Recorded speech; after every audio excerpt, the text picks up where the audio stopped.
Bienvenidos. Hoy vamos a sumergirnos en un texto que nos ha llegado y que explora dos ideas muy potentes. Muy potentes, sí. Están sacadas de la sabiduría budista, pero aplicadas de lleno a nuestro caos diario, ¿no? Totalmente. La misión de hoy es desgranar un poco cómo gestionar, por un lado, la negatividad que nos viene de fuera. Que no es poca. No, desde luego. Y por otro, esa voz crítica que todos tenemos dentro. Esa que a veces es la peor de todas. Y la premisa central, la que abre el análisis, a mí me parece fascinante. A ver, Nos plantea una pregunta a través de una historia. ¿Y si las críticas, los insultos, esas opiniones que nadie ha pedido, fueran como un regalo? ¿un regalo? Sí, un regalo que podemos simplemente decidir no aceptar. Claro, es que lo interesante de estas ideas no es que sean nuevas, ¿eh? Para nada. No, claro. Lo potente es cómo el texto las presenta. De una forma súper directa, casi como un manual de instrucciones para la mente. Una herramienta, sí. Exacto. No es una lección de historia. Son herramientas psicológicas para el día a día. Vamos a ver un poco la mecánica que hay detrás de nuestras reacciones automáticas. Ujú. Y sobre todo, cómo podemos intervenir. Porque, a ver, una cosa es la teoría y otra muy distinta es aplicarla cuando, alguien te está gritando. Totalmente. Y para ilustrarlo, el texto arranca con una escena muy potente. Sí, un hombre se acerca a Buda con una única intención: insultarlo. No va a aprender, no va a debatir, no. Va a atacar, va a provocar. Y lo hace. Delante de todos. Empieza a gritarle, a despreciarlo, a usar palabras durísimas, buscando una reacción, claro. Una confrontación. Exacto. Y mientras este hombre descarga toda su ira, Buda y los discípulos. Silencio absoluto. Si alguien te ofrece un regalo y tú no lo aceptas, ¿de quién es el regalo? Una pregunta muy simple en apariencia. Sí. Y el hombre, casi molesto, responde, ¿de quién lo ofreció? Evidentemente. Y ahí está el giro. La respuesta de Buda es el eje de todo. Ahí va. Pues yo no acepto lo que me ofreces, puedes quedártelo. Y ya está, fin de la conversación. Se acabó. Y el texto subraya algo que es clave. Lo que Buda no hace. Es importante, sí. No contraataca, no intenta razonar con él, no lo humilla. Nada. Simplemente se niega a recoger una carga que no le pertenece. Ahí está el cambio de poder. Ahí está. Se niega a jugar su juego. Y al no participar, redefine las reglas de toda la interacción por completo. Es que es una respuesta de una simplicidad brutal, pero llevarlo a la práctica es increíblemente difícil. ¿Qué nos impulsa a coger ese regalo envenenado? ¿Es el ego? ¿La necesidad de defendernos? Bueno, el texto sugiere que es un mecanismo casi primitivo, ¿sabes? De defensa. Sí. Al aceptar el regalo, o sea, al entrar en la pelea, sentimos que recuperamos el control. El silencio, el no reaccionar, lo sentimos como una derrota. Como sumisión. Exacto. Como sumisión, aunque en realidad, como demuestra Buda, es donde reside el auténtico poder. Es que es una reconfiguración total de lo que significa ganar una discusión. Claro. Ganar no es tener la última palabra, es no dejar que las palabras del otro definan tu estado interior. Es como en las redes sociales. Alguien deja un comentario hiriente y el impulso inmediato es responder, justificar. Atacar de vuelta. Claro, aceptar ese regalo nos mete en un bucle de horas, a veces días, de malestar. Totalmente. Y el texto dice que nos ofrecen estos regalos constantemente. A todas horas. La mala cara de un compañero, una crítica velada de un familiar, las expectativas de otros sobre lo que deberíamos hacer. Y los aceptamos sin pensar. Casi siempre. ¿Y las consecuencias? Pues son las que describe el texto. Nos los llevamos a casa, les damos vueltas en la cabeza, Los alimentamos. los alimentamos y los convertimos en parte de nuestra historia. Y eso nos desgasta muchísimo. Nos obliga a defendernos, a justificarnos, a enfadarnos. Un desgaste de energía brutal. Enorme. Y aquí el texto hace una distinción que es fundamental. Una cosa es la agresión, el regalo, y otra muy distinta es el sufrimiento que viene después. El que generamos nosotros. Exacto. Ese sufrimiento posterior lo alimentamos nosotros con el acto de recoger esa carga. El insulto dura un segundo. El bucle mental puede durar una semana. Entiendo. O sea que el alivio no viene de que desaparezca el problema, sino de que dejamos de echarnos sal en la herida, por así decirlo. Justo. Dejamos de añadir esa segunda capa de sufrimiento, que es nuestra propia narrativa sobre lo que ha pasado. Buda no intentó cambiar al hombre. No, para nada. Solo decidió qué hacer con la energía que el otro le estaba lanzando. Y eso sí está bajo nuestro control. Claro. La analogía del yoga que usa el texto aquí es perfecta. La práctica no consiste en controlar lo que pasa afuera, el ruido, la temperatura. Imposible. Consiste en aprender a no reaccionar automáticamente a cada estímulo. La verdadera libertad a veces no es tener la respuesta más ingeniosa. Ni el argumento más demoledor. Es simplemente la capacidad de no aceptar lo que no queremos cargar. Y eso, como dice el texto, lo cambia todo. Pero para llegar a ese punto, a no aceptar el regalo, siento que hay que dar un paso previo. Tienes que ser capaz de ver el insulto y no juzgarlo inmediatamente como un ataque que define quién eres. Ahí está la clave. Hay que verlo como algo que pertenece a la otra persona.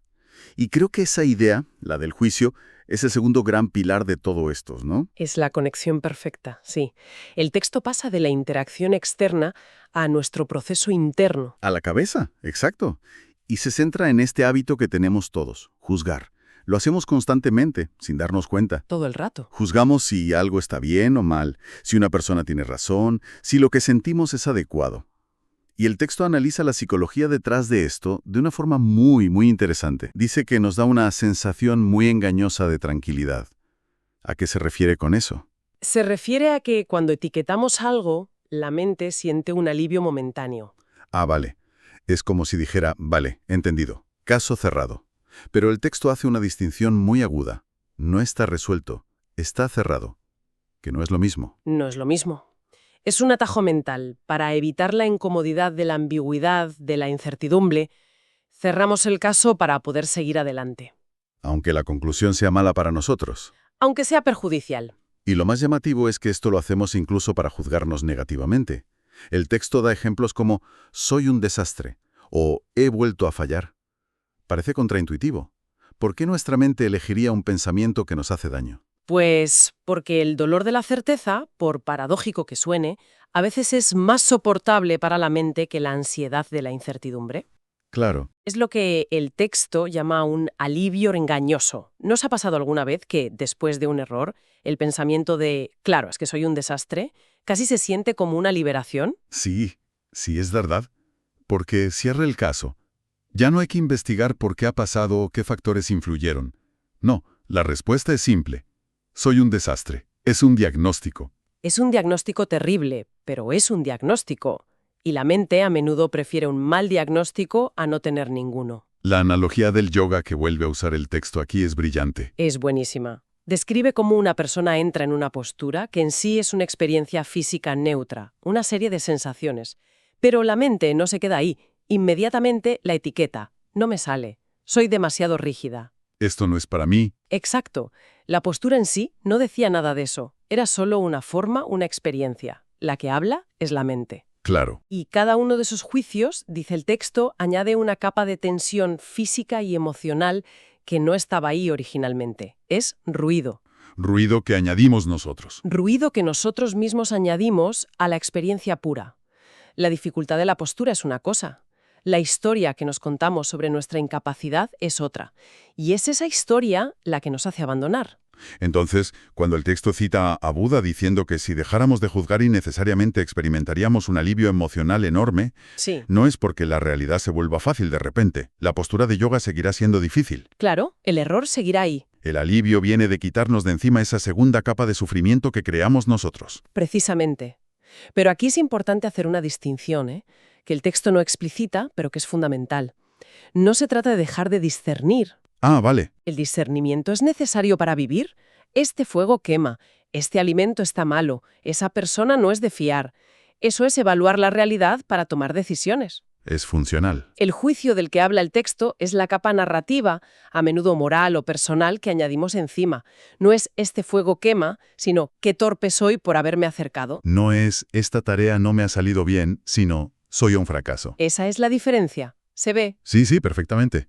La clave no es dejar de evaluar la realidad, sino dejar de escribir un drama personal sobre cada hecho. Esa es una forma excelente de ponerlo.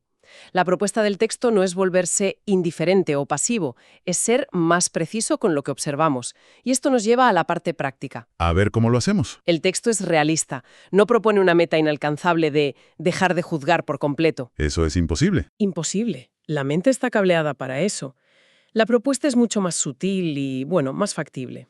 Que es simplemente pillarse, haciéndolo, darse cuenta en el momento. Efectivamente.